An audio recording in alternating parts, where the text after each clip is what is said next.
তো হে ভিউয়ার্স, কেমন আছেন সবাই? আশা করব সবাই ভালো আছেন। তো আজকে আমরা এক্সপ্লেন করছি আইডেন্টিটি মুভিটা। আর সত্যি বলছি, এটা একটা মাস্টারপিস মুভি। আসলে আমি কেন এটা বলছি সেটা আপনি মুভিটা দেখার পরেই বুঝতে পারবেন। আর মুভির গল্পতে এত টুইস্ট আর টার্ন আছে যেগুলো দেখার পরে আপনি পুরোপুরি শকড হয়ে যাবেন। যেমন বুঝতে পারছেন, মুভিটা বানানো হয়েছে খুবই সুন্দর একটা গল্প নিয়ে। সো এই জন্য আমি বলবো ভিডিওটা শেষ পর্যন্ত দেখার জন্য, আর নয়তোবা অনেক কিছুই মিস করে ফেলতে পারেন। সো চলুন কথা না বাড়িয়ে শুরু করি আজকের ভিডিও। তো এই গল্পের শুরুতে আমরা দেখতে পারি 10 বছরের বাচ্চা হারনকে, যে কিনা তার মামা সুদর্শনের লাইব্রেরিতে কিছু বই নিয়ে কাজ করছিল। আসলে এখানে সে বইগুলোকে তাকের উপরে উঠিয়ে রাখছিল। তবে এখানে সে খুবই দক্ষতার সঙ্গে সেই সমস্ত বইগুলোর কালার, সেই সমস্ত বইগুলোর সাইজ এবং বইগুলোর সাবজেক্টকে মিলিয়ে সেখানে রাখছিল। আর যখন সুদর্শনের নার্স এখানে চলে আসে, তখন সেটা দেখার পরে পুরোপুরি শকড হয়ে যায়। সে চিন্তা করে, এত ছোট একটা বাচ্চা সে কি করে এত সূক্ষ্মভাবে এত সুন্দর করে বইগুলোকে গুছিয়ে রাখতে পারছে। আসলে ব্যাপারটা হয়েছিল, হারনের মা স্মিতা সে ছিল পুলিশ ডিপার্টমেন্টের একজন প্রফেশনাল স্কেচ আর্টিস্ট। আর সে একটা পুলিশকেই বিয়ে করেছিল যার নাম ছিল এএসআই শঙ্কর। তবে বিয়ের পরে তাদের দাম্পত্য জীবন খুব একটা ভালো যায়নি। শঙ্কর সবসময় তাকে টর্চার করত। এই জন্য বিয়ের 10 বছর পরে এই সমস্ত টর্চার সহ্য করতে না পেরে স্মিতা ফাইনালি শঙ্করকে ডিভোর্স দিয়ে দিয়েছিল। তখন হারনের বয়স ছিল মাত্র 3 বছর। আর এই জন্য যখন তারা বাচ্চাদের কাস্টডি নিয়ে কোর্টে গিয়েছিল, তখন তাদের যেই ছোট মেয়ে আছে, মানে দেবিকার কাস্টডি তার মাকে দিয়ে দেওয়া হয়েছিল, মানে স্মিতাকে দিয়ে দেওয়া হয়েছিল। আর হারনের কাস্টডি দিয়ে দেওয়া হয়েছিল তার বাবা শঙ্করকে। পরবর্তীতে স্মিতা গিয়ে আবারও একটা বিয়ে করেছিল, যেখানে সেকেন্ড ঘরে তার একটা মেয়ে হয়েছে যার নাম দেওয়া হয়েছিল নির্জা। আর অন্যদিকে শঙ্কর হারনকে প্রত্যেকটা ছোটোখাটো ব্যাপার নিয়ে রাগারাগি করতো, প্রত্যেকটা ছোটোখাটো ব্যাপার নিয়ে মারামারি করতো। আর এই সমস্ত ব্যাপারগুলো সে পুরো 7টা বছর সহ্য করেছিল। তবে এরপরে ফাইনালি তার বাবা শঙ্করের মৃত্যু হয়ে গিয়েছিল, যেই জন্য তার মামা সুদর্শন তাকে তার বাসায় নিয়ে এসেছিল। তবে বাসায় আনার পরে সেই ব্যাপারটা ক্লিয়ারলি বুঝতে পেরেছিল যে এতগুলো বছর ধরে তার বাবা শঙ্করের এত ভয়ঙ্কর টর্চারগুলো সহ্য করার জন্য সে একটা মানসিক রোগী হয়ে গেছে। এখন বর্তমানে কিছুদিন ধরে স্মিতার অবস্থাও প্রচণ্ড খারাপ হয়ে আছে, এই জন্য তাকে হসপিটালে ভর্তি করে রাখা হয়েছে। আর আমরা দেখতে পারি কিছুদিন চিকিৎসা নেয়ার পরে স্মিতারও হসপিটালেই মৃত্যু হয়ে যায়। তো এখান থেকে গল্প চলে আসে অনেকগুলো বছর সামনে। আমরা দেখতে পারি একটা মেয়ে যখন ট্রায়াল রুমে ড্রেস চেঞ্জ করার জন্য যায়, তখন সে লক্ষ্য করে এখানে একটা মোবাইল পড়ে আছে। আর যখন সে উপরের মোবাইলটাকে হাতে নেয়, তখন সে দেখতে পারে এই মোবাইলের ক্যামেরা অন ছিল, মানে এখানে যত কিছুই হয়েছিল সমস্ত কিছু রেকর্ড হয়ে গিয়েছিল। এখন এই মেয়েটা মোবাইলটা নিয়ে বাইরে এসে তার বন্ধুবান্ধবদেরকে দেখায়, আর তারা এখানে মলের মধ্যে চিল্লাচিল্লি করা শুরু করে। আর তখনই তাদের কাছে একটা লোক চলে আসে, যে কিনা তাদের হাত থেকে মোবাইলটা নিয়ে এখানের ম্যানেজারকে বলে গেটটাকে বন্ধ করার জন্য, যাতে করে যে এই মোবাইলটা রেখেছে তাকে তারা খুঁজে বের করতে পারে। তবে তখনই আমরা দেখতে পারি একটা ছেলে তার হাত থেকে মোবাইলটা টান দিয়ে দৌড়ে নিয়ে পালিয়ে যায়। যদিও এই লোকটাও সেই ছেলেটাকে মলের বাইরে পর্যন্ত ফলো করে, তবে সে তাকে ধরতে পারে না। সেই ছেলেটা এখান থেকে পালিয়ে যায়, যেই জন্য এভিডেন্স আর আসামি দুইটাই তারা হারায়। আর এর একটু পরে আমরা দেখতে পারি এই লোকটা গাড়ি ড্রাইভ করে একটা পুরনো ফ্যাক্টরির কাছে চলে আসে, আর মলের সেই ছেলেটার সঙ্গে মিট করে। আর তার থেকে সে মোবাইলটা নিয়ে নেয় কিছু টাকার বিনিময়। আর তখন এই ব্যাপারটা আমরা জানতে পারি যে আসল হারামি তো এই লোকটাই ছিল, যার নাম হচ্ছে গিয়ে অমর ফ্লিক্স। আসলে আমরা জানতে পারি অমর এমন করে ক্যামেরা সেট আপ করে মেয়েদের নিউড ভিডিও বানাতো, তাদেরকে এই ভিডিওগুলো দেখে ব্ল্যাকমেইল করতো, তাদের সঙ্গে ফিজিক্যাল রিলেশন করতো, এবং ভিডিও ডিলিট করার বদলে তাদের থেকে সে টাকা পর্যন্ত নিত। তবে একদিন রাতের বেলায় যখন অমর প্রচণ্ড ভয় পেয়ে সেই টেক্সটাইল ফ্যাক্টরিতে আসে, মানে সেই পুরনো ফ্যাক্টরিটাই, তখন সে দেখতে পারে তার মৃত্যু অলরেডি তার জন্য ওয়েট করছিল। আসলে একটা লোক ধরে তাকে আচ্ছা রকম ধোলাই করে, তাকে এখানে বেঁধে তার উপরে পেট্রোল ছিটিয়ে দেয়। আর একটা পর্যায়ে তাকে তো সে পুড়িয়ে দেয়, বরং পুরো ফ্যাক্টরিটাকেই পুড়িয়ে দেয়। তো এরপরে পরদিন সকালবেলা আমরা ইন্সপেক্টর দীনেশকে দেখতে পারি, যে কিনা অমরের কেসটাকে হ্যান্ডেল করছিল। আসলে অমরের জলাপোড়া যত বডির পার্ট ছিল সেগুলো তারা তামিলনাড়ু এবং কেরালার বর্ডারের মাঝখানে পেয়েছিল। এই জন্য সেই সমস্ত এভিডেন্সগুলো সে নিয়ে এভিডেন্স রুমের মধ্যে জমা করে দেয়। আর এখান থেকে যখন সে আবারও পুলিশ স্টেশনে ব্যাক করে, তখন একটা পুলিশ অফিসার তার সঙ্গে মিট করতে আসে। আসলে তার নাম হচ্ছে গিয়ে জ্যাকব উইটনেস ডিপার্টমেন্টে কাজ করতো। এই জন্য সে একটা আই উইটনেসকে নিয়ে আসে, যার নাম হচ্ছে আলিসা। আসলে সেদিন রাতের বেলায় যেই লোকটা টেক্সটাইল ফ্যাক্টরিতে আগুন দিয়েছিল, আলিসা সেই লোকটাকে দেখতে পেয়েছিল। তবে দুর্ভাগ্যবশত সেদিন আলিসারও অ্যাক্সিডেন্ট হয়ে গিয়েছিল, এই জন্য এখন সে প্রচণ্ড ভয়ের মধ্যে আছে। আর এখানে জ্যাকবের মনে হয় যে হয়তোবা যেহেতু আলিসার আই উইটনেস হয়ে গিয়েছে, এই জন্য সেই লোকটা হয়তো এখন তাকেও মারতে চায়। এখন এই জন্য জ্যাকব চাচ্ছিল যতক্ষণ পর্যন্ত আলিসা ম্যাজিস্ট্রেটের সামনে সমস্ত ব্যাপারগুলো বলে না দেয়, ততক্ষণ পর্যন্ত যাতে করে তারা তাকে সেভ রাখতে পারে। এই জন্য সে দীনেশের কাছে সাহায্য চায়। আর এই জন্য দীনেশও তাকে সাহায্য করার জন্য রাজি হয়ে যায়, আর সে তাকে একটা ভাড়ার ফ্ল্যাট তাকে দিয়ে দেয়।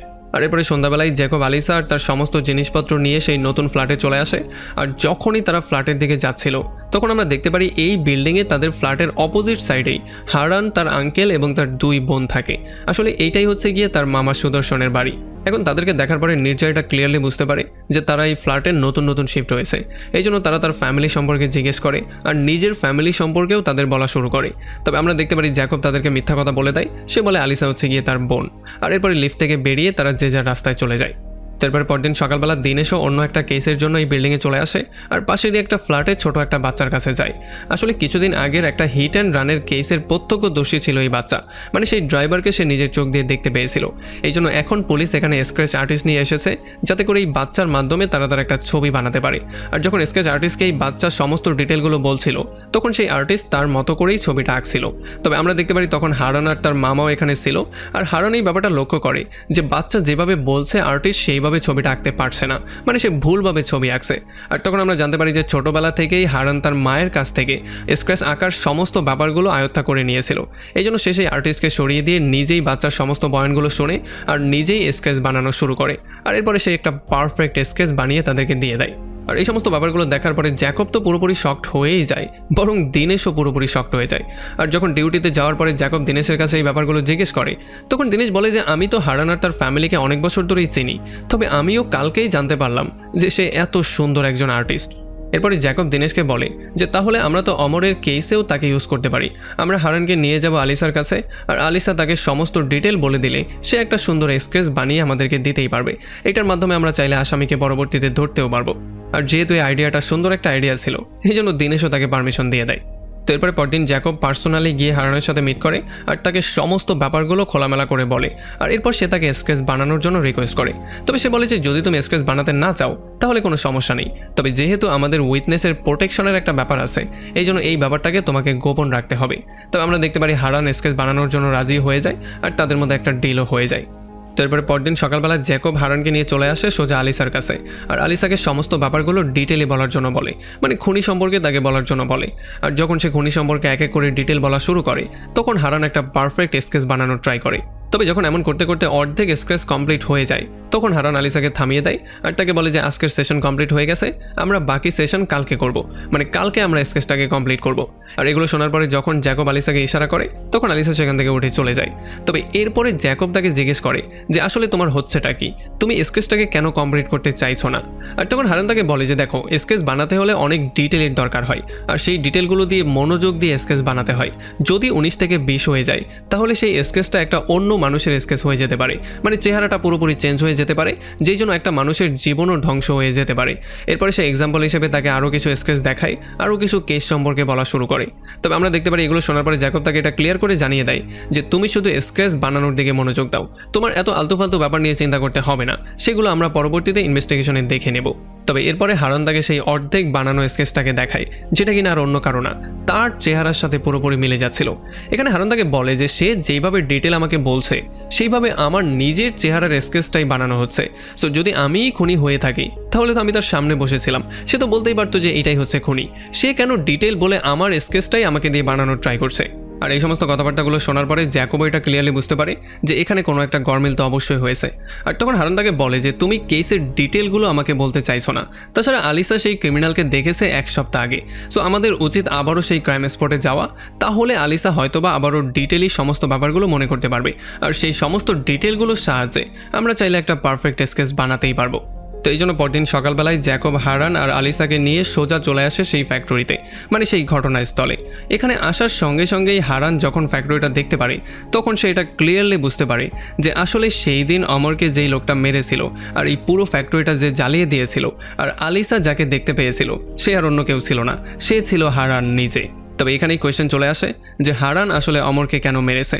আর তাছাড়া যদি আলিসা হারানকে দেখেই থাকে তাহলে সে সরাসরি না বলে স্ক্র্যাচ বানানোর নাটক কেন করছে।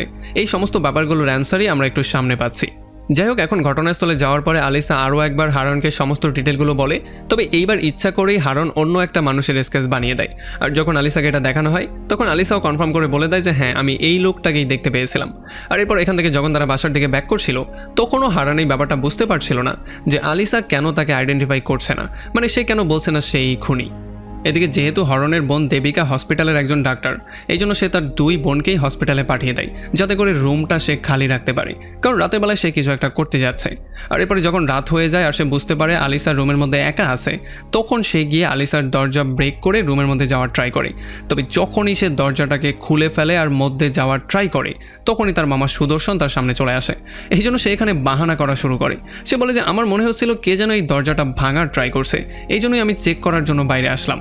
তবে এরপরে যখনই তারা দুজন দরজা খুলে আলিসার রুমের মধ্যে তাকায়, তখন তারা দেখতে পারে যে আলিসা তাদের দিকে গান পয়েন্ট করে দাঁড়িয়ে আছে। এই ব্যাপারটা দেখার পরে তো তারা পুরোপুরি শকড হয়ে যায়। তবে তখনই জ্যাকব এখানে চলে আসে।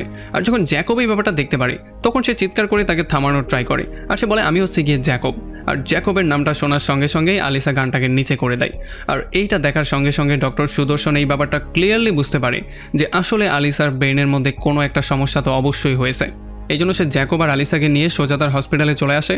আর সমস্ত টেস্টগুলো করার পরে সেই ব্যাপারটা ক্লিয়ারলি জানতে পারে যে সেই দিন অ্যাক্সিডেন্টের পরে যেহেতু আলিসা তার মাথায় আঘাত পেয়েছিল, এই জন্য তার মাথার মধ্যে একটা সমস্যা হয়ে গেছে। আসলে এখন সে ফেস রিকগনাইজ করতে পারছে না, মানে সে একটু পরে পরেই মানুষের ফেসগুলো ভুলে যায়। আর যখন হরণ এই সমস্ত ব্যাপারগুলো শুনতে পারে, তখন সে এটা ক্লিয়ার হয়ে যায় যে কেন সামনে বসে থাকার পরেও সে কোনোভাবেই তাকে চিনতে পারছিল না। তবে সে এখন পর্যন্ত এই ব্যাপারটাই বুঝতে পারছিল না যে সেই দিন সে যখন সেই ফ্যাক্টরিটাকে পুরোপুরি জ্বালিয়ে দিয়েছিল, তখন আলিসা সেই ফ্যাক্টরির কাছে কেন গিয়েছিল। এখন আলিসার এই পুরো ঘটনাটা জানার জন্য আমরা ব্যাক করি 4 সপ্তাহ পেছনে। আসলে আমরা জানতে পারি আলিসা হচ্ছে গিয়ে একজন নিউজ প্রেজেন্টার। তবে সে প্রায় সময় শুধুমাত্র ওয়েদার ফোরকাস্টের খবরগুলোই রিড করে, তাকে আর অন্য কোনো সুযোগ দেওয়া হয় না। তবে এই জার্নালিজমের দুনিয়াতে তার ক্যারিয়ার বিল্ড করার জন্য সে যে কোনো কিছু করতে প্রস্তুত। অন্যদিকে অমরও কয়েক সপ্তাহ ধরে নকুল নামের একটা ছেলেকে ব্ল্যাকমেল করে আসছিল। আসলে নকুল ছিল একজন প্রোগ্রামার, সে হালকা পাতলা হ্যাকিংও জানতো। এই জন্য সে সেই হ্যাকিংয়ের মাধ্যমে কিছু ছোটোখাটো ক্রাইমও করেছিল, যেগুলোর প্রমাণ কিনা অমরের কাছে ছিল। এই জন্য সেগুলোর ভিত্তিতেই সে বারবার করে তাকে ব্ল্যাকমেল করছিল। আসলে অমর বিভিন্ন চেঞ্জিং রুমে গিয়ে প্রথমে মেয়েদের নিউড ভিডিও বানাতো, আর এরপরে সেই মেয়েদের নাম কোনো রকমে কালেক্ট করে সেগুলোকে ফেসবুকে সার্চ করে তাদের আইডি বের করতো। আর এরপর সে সেই আইডিটা নকুলকে দিয়ে দিত। আর নকুল তার সেই হ্যাকিং দক্ষতার সাহায্যে সেই মেয়েদের সম্পর্কে সমস্ত ডিটেলগুলো অমরকে দিয়ে দিত। তবে এই সমস্ত কাজগুলো করতে করতে নকুলও পুরোপুরি বিরক্ত হয়ে গিয়েছিল। এই জন্য সে যেই কোনো ওয়েতে ওমরের কাছ থেকে সরতে চাইছিল। এই জন্য যখন ওমর তাকে রোহিণী নামের একটা মেয়ের তথ্য বের করার জন্য বলেছিল, তখন সে ওমরকে ফাঁসিয়ে দেওয়ার জন্য রোহিণীর সমস্ত তথ্যগুলোকে আলিসাকে দিয়ে দিয়েছিল। আর এই জন্য আলিসা পরবর্তীতে গিয়ে রোহিণীর সাথে মিট করে। আর রোহিণীও কান্নাকাটি করতে করতে তাকে সমস্ত ব্যাপারগুলো বলে দেয় যে অমর তার সাথে আসলে কি কি করেছিল, কিভাবে করেছিল এবং কিভাবে তাকে ব্ল্যাকমেল করেছিল।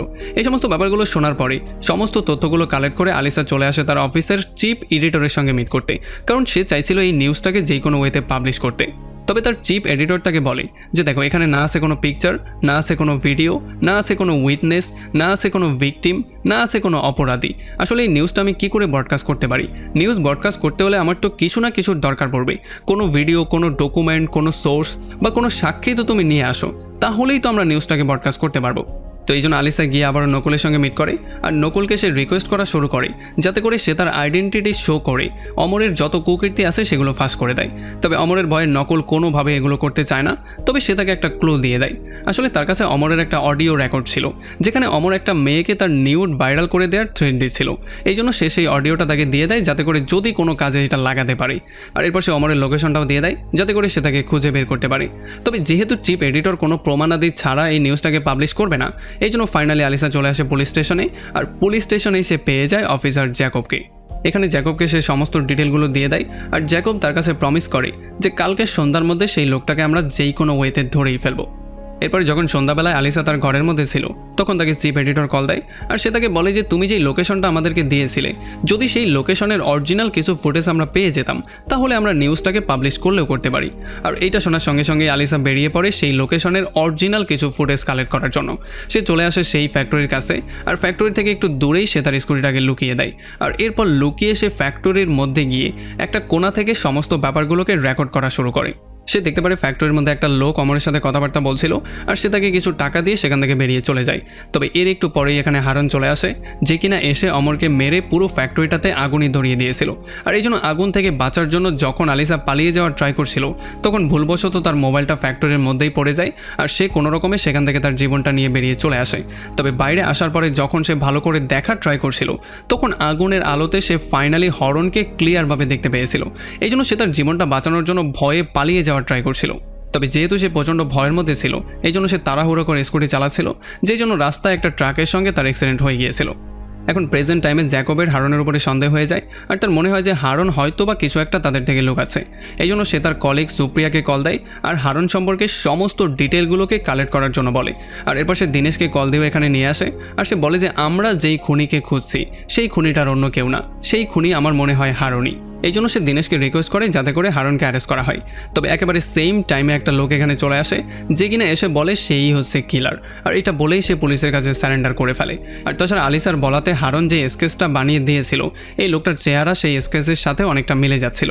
এই জন্য ফাইনালি বাধ্য হয়ে পুলিশকে তাকে অ্যারেস্ট করতে হয়। আর এই সমস্ত ব্যাপারগুলো দেখার পরে জ্যাকবও পুরোপুরি শক্ট হয়ে গিয়েছিল, সেও বুঝতে পারছিল না আসলে কোথা থেকে কি হয়ে গেল। এখন এই সমস্ত ব্যাপারগুলো দেখার পরে দিনেশের জ্যাকবের উপরে সন্দেহ হয়ে যায়। এই জন্য সে তামিলনাড়ুতে কল দিয়ে জ্যাকব সম্পর্কে জানার ট্রাই করে।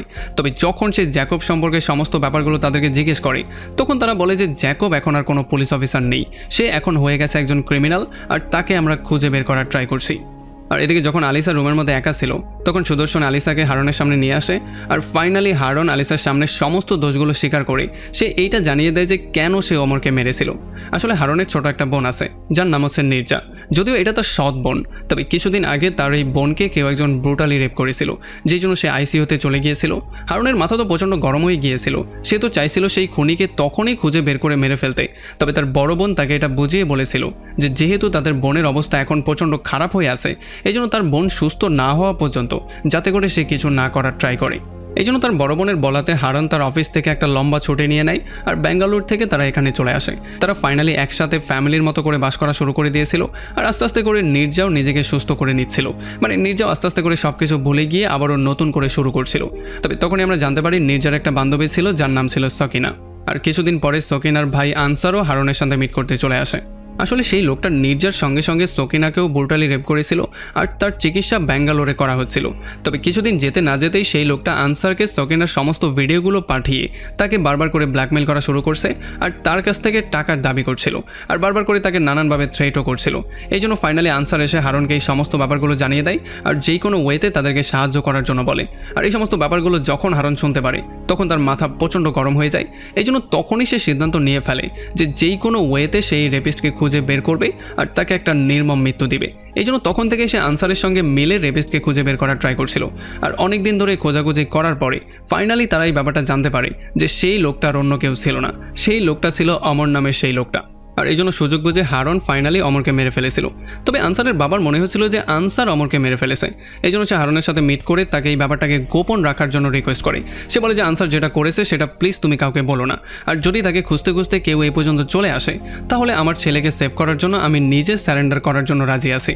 আর এই জন্যই সেই দিন আনসারের বাবার বলাতেই হারনের জায়গায় সে আনসারের বাবার স্কেচটাকে বানিয়ে দিয়েছিল।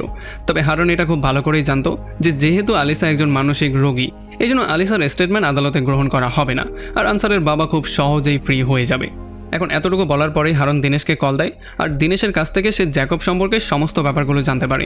আর এই সমস্ত ব্যাপারগুলো জানার পরেই হারন তাকে বলে তুমি দ্রুত গিয়ে অমরের পেন ড্রাইভটা চেক করো, দেখো সেই পেন ড্রাইভটার মধ্যে আসলে কি আছে।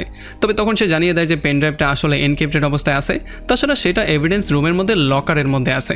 আর এই জন্য একদিকে হারন দিনেশকে সেই পেন ড্রাইভটা নিয়ে আসার জন্য বলে, আর অন্যদিকে আলিসার সাহায্যে নাকুলকেও এখানে আনতে বলে যাতে করে সে এনক্রিপ্টেড পেন ড্রাইভটাকে ওপেন করতে পারে। তবে এরপরে যখন হারান আলিসাকে নিয়ে দিনেশের সঙ্গে দেখা করতে যাচ্ছিল তখনই রাস্তার মধ্যে জ্যাকব তাদের উপর আক্রমণ করে দেয়। অনেকক্ষণ ধরে তাদের মধ্যে কার চেসিং চলে, তবে ফাইনালি জ্যাকবের হাত থেকে বাঁচার জন্য হারান একটা ফ্যাক্টরির মধ্যে তার গাড়িটাকে ঢুকিয়ে দেয়, আর ফ্যাক্টরির মধ্যেই সে আলিসাকে নামিয়ে দেয়। আর সে তাকে বলে যে যদি আমি 20 মিনিটের মধ্যে এখানে ব্যাক না করি তাহলে তুমি নিজেই দিনেশের কাছে চলে যেও। এরপরে হারন আবারও হাইওয়েতে ব্যাক করে, আর তাদের দুজনের গাড়ির মধ্যে আরও একবার চেস হওয়া শুরু হয়ে যায়। তবে যেহেতু তারা দুজনেই অনেক বেশি স্পিডে ছিল এই জন্য একটা পর্যায়ে জ্যাকব তার গাড়ির কন্ট্রোল হারিয়ে ফেলে, আর সে অ্যাক্সিডেন্ট করে অনেক বাজেভাবে আহত হয়ে যায়। আর এই সমস্ত ব্যাপারগুলো দেখার পরে যখন হারন তাকে ধরার জন্য তার কাছে যাওয়ার ট্রাই করছিল তখনই জ্যাকব তার পকেট থেকে গান বের করে হারনকে শ্যুট করে দেয়, যেই জন্য হারন সেখানে বেহুশ হয়ে যায়। আর এই অবস্থাটা দেখার পরে জ্যাকব দ্রুত হারনের ড্রেস আপগুলো পরে নেয়, আর সে হারনের গাড়িটা নিয়েই সোজা চলে আসে আলিসার কাছে। আর যেহেতু আলিসার একটা রোগ ছিল এই জন্য সে জ্যাকব আর হারনের মধ্যে পার্থক্য করতে পারে না, সে মনে করে এটাই হচ্ছে হারন। এই জন্য সে তার গাড়িতে উঠে বসে, আর তারা দুজন মিলে সোজা চলে আসে দিনেশের কাছে। আর যখন দিনেশ দেখতে পারে তার সামনে জ্যাকব দাঁড়িয়ে আছে তখন সে পুরোপুরি শক্ট হয়ে যায়। তবে সে কিছু একটা বলতে যেত তার আগেই জ্যাকব তাকে শ্যুট করে সেখানে মেরে ফেলে। এরপর সে দিনেশের গাড়ির মধ্য থেকে অমরের পেনড্রাইভটা নিয়ে নেয়। তবে যেহেতু আলিসার মনে হচ্ছিল যে এই সমস্ত কাজগুলো হারান করছে, এই জন্য জ্যাকব আর আলিসাকে কিছু না করে তাকে সেখানে এমন রেখে দিয়েই চলে যায়। আর যেহেতু আলিসা ওই সমস্ত ব্যাপারগুলো নিজের চোখের সামনে দেখতে পেয়েছে, এই জন্য প্রচণ্ড ভয় পেয়ে সেও এখান থেকে পালিয়ে যায়। 48 ঘন্টা পরে ফাইনালি সুদর্শন, হারন আর নাকুল তাকে খুঁজে বের করে। আর এখানে সুদর্শন তাকে বুঝিয়ে বলার ট্রাই করে যে দেখো, দিনেশকে যেই লোকটা মেরেছে সে হারন ছিল না, সে ছিল জ্যাকব নামের সেই লোকটা, যে কিনা শুধুমাত্র হারনের কাপড় চোপড় পরেছিল আর সে তোমার রোগের সুযোগ নিয়েছিল। এখন এই সমস্ত ব্যাপারগুলো শোনার পরে আলিসাও কনভিন্স হয়ে যায় আর সেই সমস্ত ব্যাপারগুলো মেনে নেওয়ার সিদ্ধান্ত নেয়, কারণ সে তাদেরকে বিশ্বাস করে ফেলে। আর যখন হারন বুঝতে পারে আলিসা কনভিন্স হয়ে গেছে, তখন সে তাকে জ্যাকবের সমস্ত সত্যিগুলো বলা শুরু করে। আর এই সত্যিগুলো শোনার পরে আলিসা পুরোপুরি শকড হয়ে যায়। আসলে জ্যাকব উইটনেস প্রোটেকশন ডিপার্টমেন্টে কাজ করতো, যেই ডিপার্টমেন্টের কাজ ছিল যেই সমস্ত উইটনেসগুলো আছে তাদেরকে যেই কোনো ওয়েতে সেভ করা, তাদেরকে দিয়ে সাক্ষী দেয়ানো, আর সাক্ষী দেওয়ার পরে তাদেরকে নতুন আইডেন্টিটি দিয়ে নতুনভাবে নতুন একটা জায়গায় সেটেল করে দেয়া। তবে আসলে জ্যাকব ছিল খুবই লোভী একটা মানুষ, এই জন্য সে টাকার জন্য আইডেন্টিটি সেল করা শুরু করে। আর এই আইডেন্টিটি সেলের মাধ্যমে বিভিন্ন ক্রিমিনালরা তাদের উইটনেসদেরকে খুব সহজেই মেরে ফেলতো। আর জ্যাকবের সাথে এই সমস্ত কাজগুলোতে জড়িত ছিল সুপ্রিয়া নামের সেই মেয়েটা। আসলে সুপ্রিয়া গিয়ে ক্লায়েন্টের সঙ্গে ডিল করতো আর এরপরে জ্যাকব তাদেরকে আইডেন্টিটি দিয়ে দিত, যেটার বদলে তারা একটা মোটা অঙ্কের টাকা পেত। বেঙ্গালুরে একটা ভয়ঙ্কর ক্রিমিনাল ছিল যার নাম ছিল চিন্নাপ্পা। আসলে চিন্নাপ্পা একটা স্ক্যামের সঙ্গে জড়িত ছিল আর একটা সাংবাদিক তার সমস্ত স্ক্যাম ফাঁস করে দিয়েছিল। তবে সে গিয়ে তার ঘরের মধ্যেই তাকে শ্যুট করে মেরে ফেলেছিল। তবে সাংবাদিকের ওয়াইফ দূর থেকে সমস্ত ব্যাপারগুলো দেখে ফেলেছিল, এই জন্য সে গিয়ে পুলিশের সামনে সমস্ত ব্যাপারগুলো বলে দেয় আর কোর্টের সামনে সে চিন্নাপ্পাকে আইডেন্টিফাইও করে ফেলে। এই জন্য পরবর্তীতে তাকে উইটনেস প্রোটেকশন প্রোগ্রামের মধ্যে নিয়ে আসা হয় আর তাকে নতুন একটা আইডেন্টিটি দিয়ে নতুন কোনো জায়গায় পাঠিয়ে দেওয়ার সিদ্ধান্ত নেওয়া হয়। তবে জ্যাকব সুপ্রিয়ার সাথে মিলে অনেক মোটা দামে এই মহিলার আইডেন্টিটি বিক্রি করে দিয়েছিল, যে জন্য তার উপরে আক্রমণও হয়ে গিয়েছিল। তবে এই আক্রমণ হওয়ার জন্য জ্যাকবকে আইডেন্টিটি ডিপার্টমেন্ট থেকে বের করে দেওয়া হয়েছিল আর সেই মহিলাকে নতুন একটা আইডেন্টিটির সাহায্যে অন্য একটা অফিসারের আন্ডারে দিয়ে দেওয়া হয়েছিল। তবে যেহেতু জ্যাকব চিন্নাপ্পার থেকে টাকা নিয়েছিল, এই জন্য চিন্নাপ্পা তাকে থ্রেট করা শুরু করে দিয়েছিল। সে বলেছিল যে যদি সে কোনোভাবে কোর্টে চলে আসে তাহলে আমি তোকে মেরে ফেলবো।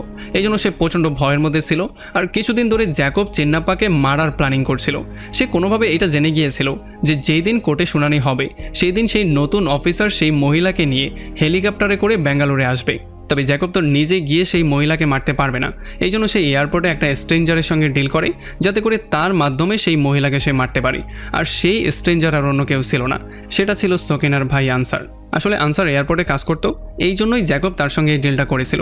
আর তাছাড়া এই কেসটাকে অন্যভাবে মোড় দেওয়ার জন্য সে অমরকে হায়ার করে সকিনার একটা নিউড ভিডিও বানানোর জন্য। আর অমর তার কথা মতোই ভিডিওটা বানিয়েছিল। তবে অমর ছিল তার চেয়ে 2 গুণ বেশি হারামি। সে তো সেই ভিডিওটা জ্যাকবকে দিচ্ছিলই না, বরং সে এই ভিডিওই আনসারকে বারবার সেন্ড করে তাকে বারবার করে ব্ল্যাকমেল করছিল। আর এরপরে যখন হরন অমরকে খুঁজে বের করে মেরে ফেলেছিল, তখন এই সমস্ত কেসটা চলে গিয়েছিল দিনেশের হাতে। আর তখন অমরের পেন ড্রাইভটাকে কবজা করার জন্য ফাইনালি জ্যাকব চলে গিয়েছিল দিনেশের সাথে ভালো একটা খাতির করার জন্য।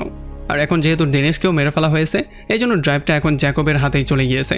আর জ্যাকবের এই পুরো গল্পটা আলিসাকে বলার পরে হারান আলিসাকে বলে যে সেই মহিলাকে বাঁচানোর জন্য যেই কোনো ওয়েতে তোমার সাহায্য আমার দরকার। আর এই সমস্ত ব্যাপারগুলো শোনার পরে ফাইনালি আলিসাও তাকে সাহায্য করার জন্য রাজি হয়ে যায়। আর তখন এদিকে আমরা জ্যাকবকে দেখতে পারি যে কিনা একটা লোকের ঘরে একটা পেন ড্রাইভ দেয়, যেই পেন ড্রাইভের মধ্যে তার মেয়ের একটা নিউড ভিডিও ছিল। আসলে জ্যাকব অমরকে টাকা খাইয়ে এই ভিডিওগুলোই বানিয়েছিল। আর এরপর সে সেই লোকটাকে কল দেয় আর বলে যে যদি তুমি আমার কথা মতো কাজ না করো তাহলে এই ভিডিওটা ইন্টারনেটে ভাইরাল হয়ে যাবে। আসলে আমরা জানতে পারি এই লোকটা এয়ারপোর্টের এয়ার ট্রাফিক কন্ট্রোলার ডিপার্টমেন্টে কাজ করে, এই জন্য সে তাকে থ্রেট করে বলে যে যেই প্লেনে করে সেই মহিলা আসবে সেই প্লেনটা যাতে করে ল্যান্ড করতে না পারে, বরং সেই প্লেনটাকে ক্রাশ করানোর প্ল্যানিং তারা করে। আর এদিকে দিনেশের মৃত্যুর পরে জ্যাকব ওয়ান্টেড হয়ে গেছে, এই জন্য পুলিশের পুরো ফোর্স জ্যাকবকে হন্য হয়ে খুঁজছে। আর তখন জ্যাকবকে সুপ্রিয়া কল দেয় আর সুপ্রিয়া তাকে বলে যে যেই হরনকে তুমি নর্মাল একজন মানুষ মনে করছো সে মোটেও নর্মাল কেউ না, আসলে সে হচ্ছে একজন স্কাই মার্স। আসলে 1999 সালে যেই প্লেন হাইজ্যাকিং হয়েছিল এরপরে তেমন ঘটনা থেকে বাঁচার জন্যই নতুন একটা ফোর্স বানানো হয়েছিল, যেটার নামই দেওয়া হয়েছিল স্কাই মার্স। আসলে তাদের মূল কাজ ছিল প্লেনের মধ্যে টেরোরিস্টদেরকে ফেস করা। আর তাছাড়া তাদের এয়ারপোর্টে কোনো চেকিংও হয় না, তাদের কাছে এয়ারপোর্টের সমস্ত অ্যাক্সেস থাকে, তারা যেই কোনো সময় যেই কোনো ফ্লাইটেই চাইলে যেতে পারে। আর এই সমস্ত ব্যাপারগুলো শোনার পরে জ্যাকব পুরোপুরি শক্ট হয়ে যায়। এখন সে বুঝতেই পারছিল না সে নিজেকে কী করে সেভ করবে। এই জন্য নিজেকে সেভ করার জন্য সে ফাইনালি একটা প্ল্যানিং করে চলে আসে সুদর্শনের হসপিটালে। আর যেহেতু হারনের 2 বোন হসপিটালেই ছিল, এই জন্য সে গিয়ে তাদের সঙ্গে কথাবার্তা শুরু করে। আর যেহেতু তার 2 বোন তার সত্যি সম্পর্কে জানতো না, এই জন্য তাদের সঙ্গে কথা বলতে বলতে তারা তাদের পার্সোনাল রুমেও চলে আসে। আর এখানে তাদের দুজনকে একটা জায়গায় সে বন্দি করে ফেলে। আর এখানে আরও একবার সে নির্জার ভিডিওর মাধ্যমে দেবিকাকে ব্ল্যাকমেইল করার ট্রাই করে।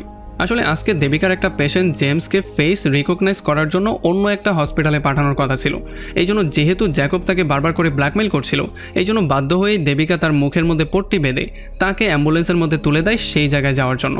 আর তখন এদিকে আমরা হরনকে দেখতে পারি যে কিনা এয়ারপোর্টে গিয়ে সবার সঙ্গে কথাবার্তা বলে।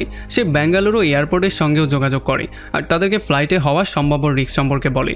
আর এরপরে এই সমস্ত রিস্কগুলোকে প্রোটেক্ট করার জন্য সে নিজেই সেই ফ্লাইটের মধ্যে উঠে পড়ে।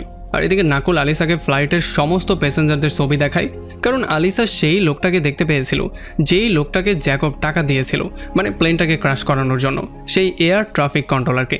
তবে এই লোকটা সম্পর্কে এখন পর্যন্ত না হারন, না নকুল, না অন্য কেউ জানতো। আর এদিকে যেহেতু আলিসারও ভুলে যাওয়ার একটা রোগ ছিল, এই জন্য সে কোনোভাবেই কাউকে চিনতে পারছিল না। তবে অনেক ট্রাই করার পরে ফাইনালি তার একটু মনে পড়ে যায় যে সে যেই লোকটাকে দেখতে পেয়েছিল সেই লোকটার নাকের মধ্যে একটা কাটা চিহ্ন ছিল। আর এটা শোনার সঙ্গে সঙ্গেই হারান প্রত্যেকটা মানুষকে চেক করা শুরু করে, তবে ফ্লাইটের কারোই নাকের মধ্যে কাটার চিহ্ন ছিল না। এই জন্য সে নকুলকে বলে যে যেই সমস্ত মেয়েদের ভিডিও অমর বানিয়েছিল সেই সমস্ত মেয়েদের ফ্যামিলি ব্যাকগ্রাউন্ড চেক করা শুরু করো। আর ফাইনালি তাদের ফ্যামিলি ব্যাকগ্রাউন্ড চেক করার পরে তারা একটা মেয়েকে পেয়ে যায়, যেই মেয়েটার নাম ছিল নিবেদিতা সুদাইভান। আর তার ব্যাকগ্রাউন্ড চেক করতে করতে ফাইনালি তার বাবার খবর সে পেয়ে যায়। তারা জানতে পারে যে তার বাবা বেঙ্গালুরু এয়ারপোর্টে এয়ার ট্রাফিক কন্ট্রোলার হিসেবে কাজ করে। এই জন্য হরন দ্রুত বেঙ্গালুরু এয়ারপোর্টে এই খবরটা জানিয়ে দেয়। আর সেখানের অফিসাররাও দ্রুত সেখানে গিয়ে সুদাইভানকে অ্যারেস্ট করে ফেলে। আর একটু পরে ফ্লাইটটাও সেফলি এখানে ল্যান্ড হয়ে যায়। আমরা দেখতে পারি হারানের মিশনটা সফল হয়ে গিয়েছিল। এখান থেকে হরন যদিও বাসায় ব্যাক করে চলে আসে, তবে তার একটা কাজ এখনও বাকি ছিল, আর সেটা ছিল জ্যাকবকে ধরা, যেটা কিনা সে এখন পর্যন্ত করতে পারেনি। এরপরে সিন চলে আসে কয়েক সপ্তাহ সামনে। আমরা দেখতে পারি যে এখন সুপ্রিয়ার সাহায্যে জ্যাকব তার নতুন একটা আইডেন্টিটি বানিয়ে নিয়েছিল। আর এখন সে একটা পার্সোনাল প্লেনের সাহায্যে দেশ ছেড়ে পালিয়ে যাওয়ার প্ল্যানিং করছিল। আর তখন এয়ার হোস্টেস জ্যাকবকে জানায় যে আপনার সিকিউরিটির জন্য ফ্লাইটের মধ্যে এয়ার মার্কসকেও আনা হয়েছে। আর তখনই আমরা দেখতে পারি ফ্লাইটের মধ্যে হারানো ছিল। আর এই জন্য ফ্লাইটের মধ্যেই তাদের দুজনের মধ্যে মারামারি শুরু হয়ে যায়। আর একটা পর্যায়ে হারন তাকে শ্যুট করে সেখানেই মেরে ফেলে, যে জন্য জ্যাকবেরও সেখানে মৃত্যু হয়ে যায়। আর হারনের প্রতিশোধটাও কমপ্লিট হয়ে যায়। আর একেবারে লাস্টে আমরা আলিসাকে দেখতে পারি যে কিনা একটা হসপিটালে তার চিকিৎসা করাচ্ছিল। আর এমন একটা ইন্টারেস্টিং পয়েন্টে এই পুরো মুভিটা এখানেই শেষ হয়ে যায়। তো আমাকে কমেন্ট করে জানান কেমন লাগলো ভিডিও। যদি ভালো লাগে তাহলে অবশ্যই একটা লাইক করবেন। আর যদি এখনও আমাদের চ্যানেলটা সাবস্ক্রাইব করে না থাকেন তাহলে প্লিজ করে ফেলুন। তো আমাদের দেখা হবে অন্য কোনো ভিডিওতে অন্য কোনো একদিন। Till then, take care.